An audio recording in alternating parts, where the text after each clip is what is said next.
My mama want to disown me because I want a relationship with my father. Here you go. Not today. That's my father. Mama, you tripping. I don't care. You don't know what that man did to me. Mama, what he did to you, that was 20 years ago. Me, everything. I'm Mama, so sick of him. We interrupt this program to prescribe you with 1,000 milligrams of red vitamins. Right here, right now. It's the right time, It's the right sound. Right now.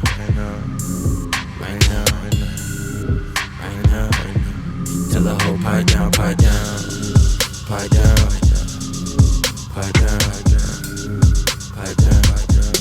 that nigga pipe down.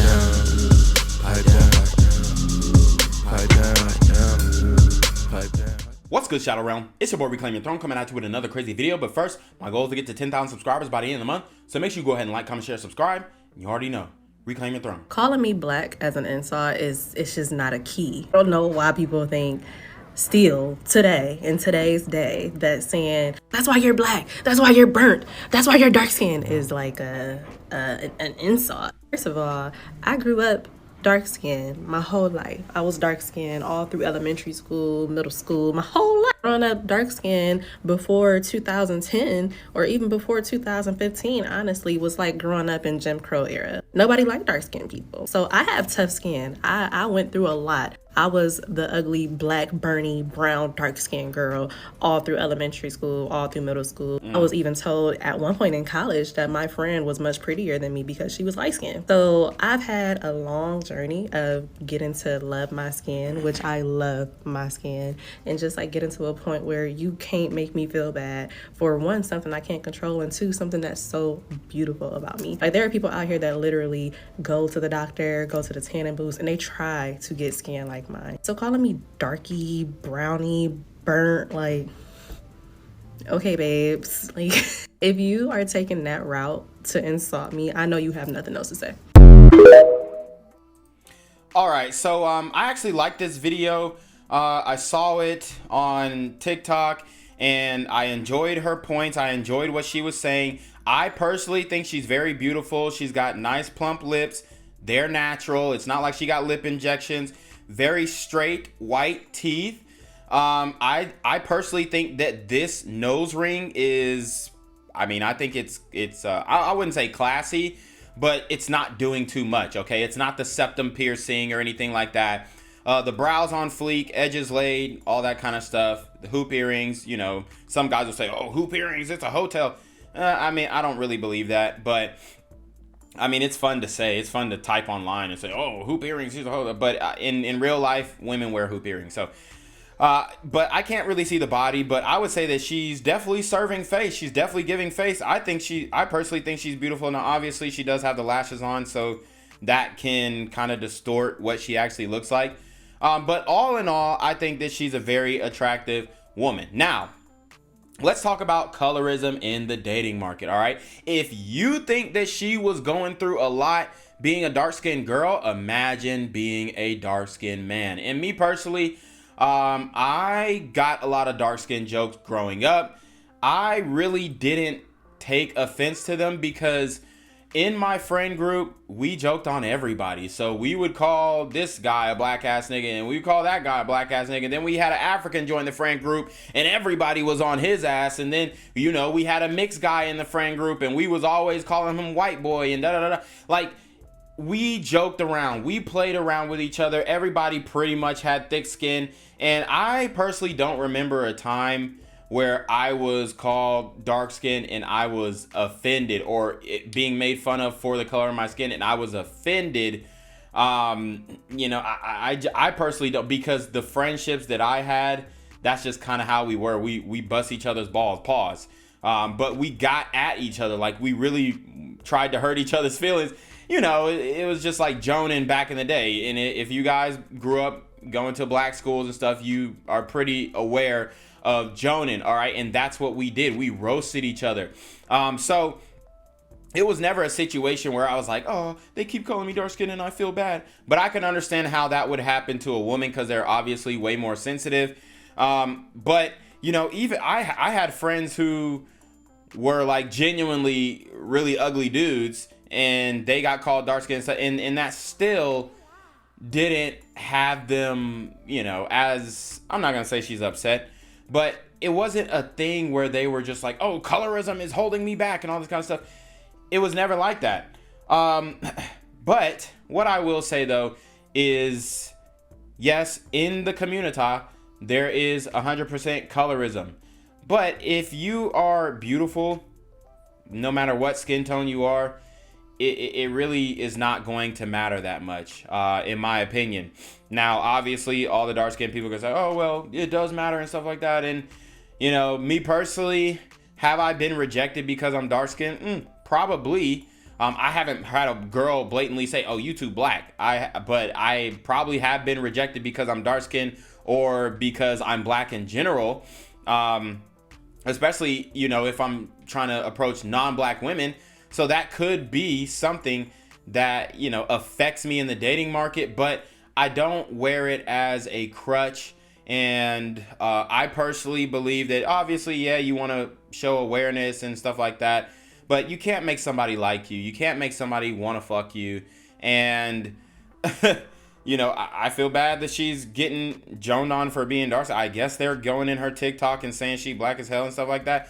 But I guarantee the people in her TikTok talking about she black and this, that, and third are also black ass people. Like, it's so funny, you know, you'll have dark skinned women getting in your comment section saying you burnt as hell anyway. And then I'll look at their profile picture and they blacker than me. But they do that because they feel hurt by it. So they think that they can hurt you with the same thing. And honestly, it just doesn't, man. It just doesn't, for me personally. Now, for other people, it could, but I know that I look straight, right? I know I look good. So it's up to you to have that personal confidence to not let it affect you in the dating realm. I know you're not picking me up no more. I'm walking with sister. Do you not know what early mean? I said early, not late. Listen, I was stuck on a car. I don't care. I was stuck on. I was stuck on a call. No. Toots, really? No, I don't want to hear it. Oh, okay, yeah, you stopped on the call, yeah. So, obviously, this is, you know, pretty funny.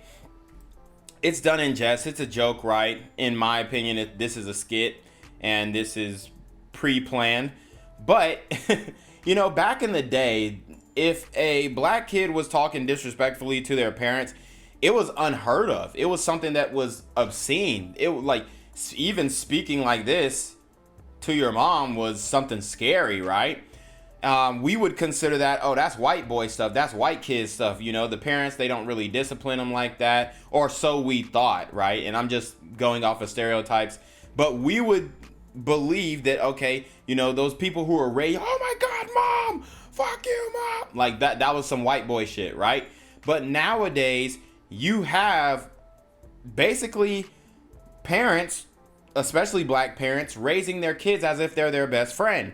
And you could tell that even if this is a skit, this little girl is mimicking her mom, and her mom probably taught her to don't take no shit from nobody, not even your teachers, not even this person, not even that person, right? So she obviously has an attitude, right? And I mean, she's cute, and I'm not saying that she's a bad kid or anything like that, but this type of behavior toward your parents was unheard of back in the day.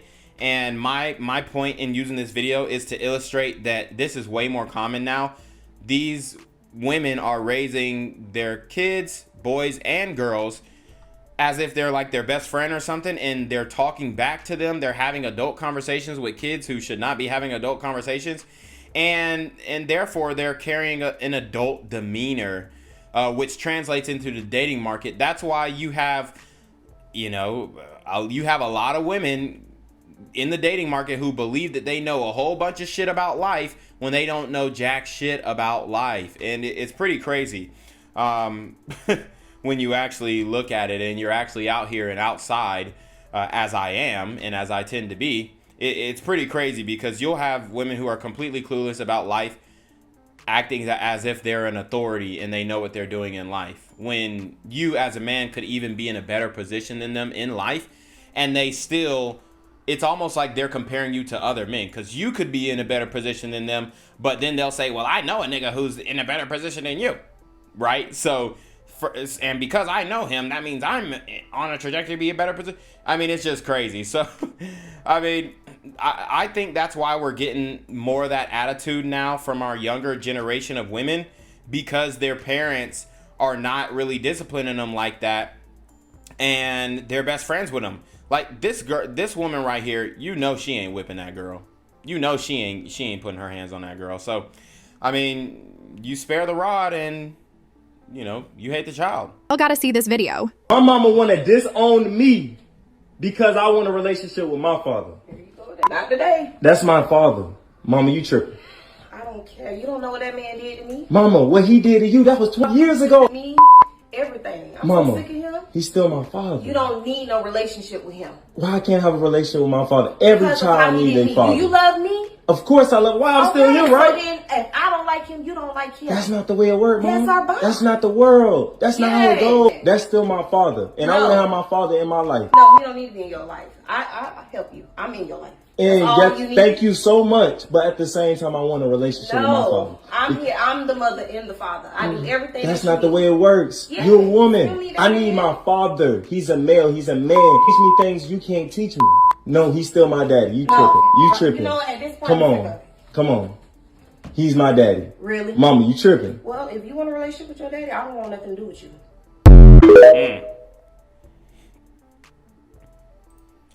So you heard what she said. She said, if you want a relationship with your father, then I don't want anything to do with you. And this is how a lot of, unfortunately, women, modern women in general, but specifically, because I'm black, I'm speaking on this.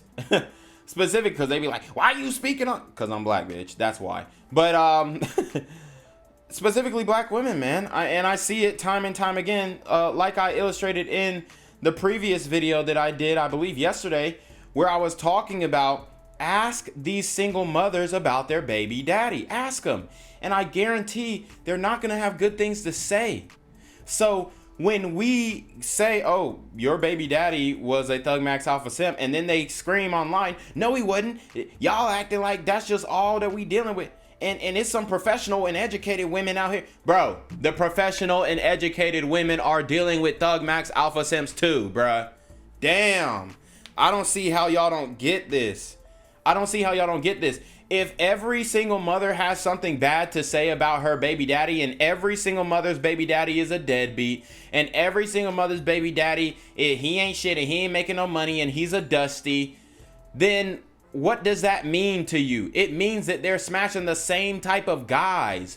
And it's like, dude, I realized this when I was 16 years old, when I had a girl that I was interested in, and she rejected me over a Thug Max Alpha Simp. And I was like, dude, this guy's failing out of class. This guy is literally failing on a trajectory to fail in life, whereas I just got accepted to a public Ivy, a D1 Division 1 school. I'm an athlete. I'm doing this. So I'm comparing myself and be like, yo, what was it that he had that I didn't have? And what was it? He was Thug Maxed and I was not. I refused to go to school and sag my pants. I refuse to go to school and act like a hood nigga. I refuse to go to school and argue with my teachers and disrespect my teachers. I refuse to go to school and not try. And I refuse to go to school and didn't study the lesson plan the day before, right? And because I had that mentality, because I was studious, I was, I was friend zoned in some cases. Now, in some cases, I did really well, like I said, but in some cases I was friend zoned. And why was that? With the ones I really, really wanted. Now, I did get some girls that I did want, like I wanted them. Yeah, okay. It would be nice, right? But the ones that you really, really want, and y'all know, like in high school, how it is. You can get in there, like you can be the friend zone and all that stuff, but who were they dating? They were dating the Thug Max Alpha Simps. I just don't... I don't know how to describe it to you any differently. That's just the reality. And that's what's going on in the community. So to get back to the baby daddies. The baby daddies, bro, these guys, the women will tell you that they ain't shit. But then they'll also say that, well, all y'all are deadbeats. No, it's just y'all like men who ain't shit. That's really, and what I think it is because you have a lot of educated black women who are dating thug maxes, or at least letting thug maxes hit. Stop lying like y'all ain't, bro. For one, stop lying like y'all not. Because I don't believe that unless she's a virgin, or unless she got one body and married that man and been with that man for 50 years, I don't believe there's one sister who ain't dealt with a thug max. I genuinely don't. Because you hear it in the mannerisms, you hear it in the dialect. Their dialect will literally switch. I knew a suburban black girl. She ain't never, been to the hood, or never, had hood nigga friends or anything. Like, I had, the funny thing is, I had hood nigga friends, but I knew that I was not the same as them niggas, okay? Them niggas is, a lot of them, not all of them, but a lot of them niggas was doing some dumb shit, okay? And I knew that, okay, this is where I stop walking with them. This is where my journey ends with these friend groups. Like, yes, okay, if I see these guys out in my city, I'm be like, oh, yo, what's good, bro? Da da da da. Like, and it'll be cool. Like, hey, bro, that nigga real as fuck. That nigga cool as fuck. Da da da. But I'm not sitting there hanging with these niggas every day at the trap. No. Because I'm not like them, okay? I have a different trajectory, and a lot of black men will not speak on this because, oh, if you talk about this, you throwing another brother under the bus. No, I'm just speaking about reality. So we all understand that the Thug Max was the guy who was desired in the community. Why do you think she's so mad about her baby daddy? Because she chose a Thug Max and thought she was going to get some type of hood dream love affair going on, and it backfired, and now she's super hurt by it. She's super scorned by it, and she's upset that she had to raise a child from 0 to 18 by herself. And that man did not come back into the child's life. And I'm not, in some cases, the child wants, or the father wants to come into the child's life, like this one right here. That's what I'm saying. You have a lot of situations where either the father wanted to be in the child's life, but the mother wanted to, she wasn't done having her fun. She wanted to be a fucking hoe. Let's keep it a buck. She wanted to keep sleeping around, and he wasn't going to allow her to do that. So she has animosity for him because he was like, well, I still want to be a father, and I have this child here, and I want full custody because you're out here saying that you want to live your life, but you don't want to give me full custody because you don't want him to win. That's really what it's about. She doesn't want him to win on paper or in life. So she wants his life to end up worse than hers, and that's why she won't give him the custody. So those situations do exist, yes. But I would say the majority of times it's just a woman chooses a man who never wanted to be a father, who was a Thug Max Alpha Simp, that they knowingly knew was a Thug Max Alpha Simp, and they still slept with him, still had his child. That's majority of the cases, okay? Majority of the cases, right? So the fact that she would disown her son for wanting to have a relationship with his father is extremely wrong. Whether he's a Thug Max Alpha Simp or not, you should, every man, every woman should know where they come from, or at least have, the ability and the help from your family, to figure those things out. Because I was doing my genealogy and I got my whole family tree. Like I know up to my great grandfather. So I was able to look through that. Why? Because I said, hey, Dad, what's your dad's name? And what's your dad's name? And then what was his dad's name? But when you got a bitter single mother and you ask, hey, Mom, what was Dad's name? And what was dad's name? And what was dad's name? Right? Then she ain't gonna tell, why you want to know his name? He named after you. Okay, and well, why you want to know his daddy name? Why the hell you even want to know anything about your daddy? And why did she say that? Because he hurt her so bad. He hurt her so bad that now she doesn't even want to hear his name. She don't want anything to do with him, right? So that's what we have going on a lot of times in the community. And this is why ninjas don't know where they from. This is why niggas could be, oh, I'm a Hebrew Israelite, or oh, I'm an indigenous person to this land. I'm a Native American, or I'm a sovereign citizen, or I'm a Muslim, or we got so many different groups in the black community who think they know exactly where they're from, when in all actuality the only way to know where you're from is if you ask your daddy who his daddy is, who's his daddy, who's his daddy, who his daddy, his daddy, until you can't find no more daddies no more. That's the only way that you can know exactly where you are from. And you can use census data to do that. So anyways, you already know what it is. It's your boy Reclaiming Throne. Make sure you like, comment, share, subscribe. Send your relationship request to the email down below with a screenshot of your CashApp so I know you're paying your tithes. Man, y'all need to be in your more freaking with BS. You already know. Reclaim Your Throne. Want to become an elite level athlete? Well, look no further. The Reclaim Your Throne Elite D1 training course is all you need to take your performance from subpar to the creme de la creme of athletes all around the world. The purpose of this course is to give you a comprehensive weight training, speed, flexibility, recovery, and endurance program that is meant to prepare young athletes for collegiate and professional sports. This course is packed with over 2 hours of creative, action-packed lifts narrated and coached by yours truly to assure increased strength, speed, flexibility, recovery, and endurance. Hey, I get it. Training alone can be tough and can even make you feel misguided or somewhat unmotivated. But with this course, I walk you step by step through each and every lift to make sure you're using the proper form to prevent injuries and that you're hitting the correct muscle groups to render maximum results. So what are you waiting for? It's now or never. So go ahead and get the training course today so you too can reclaim your throne.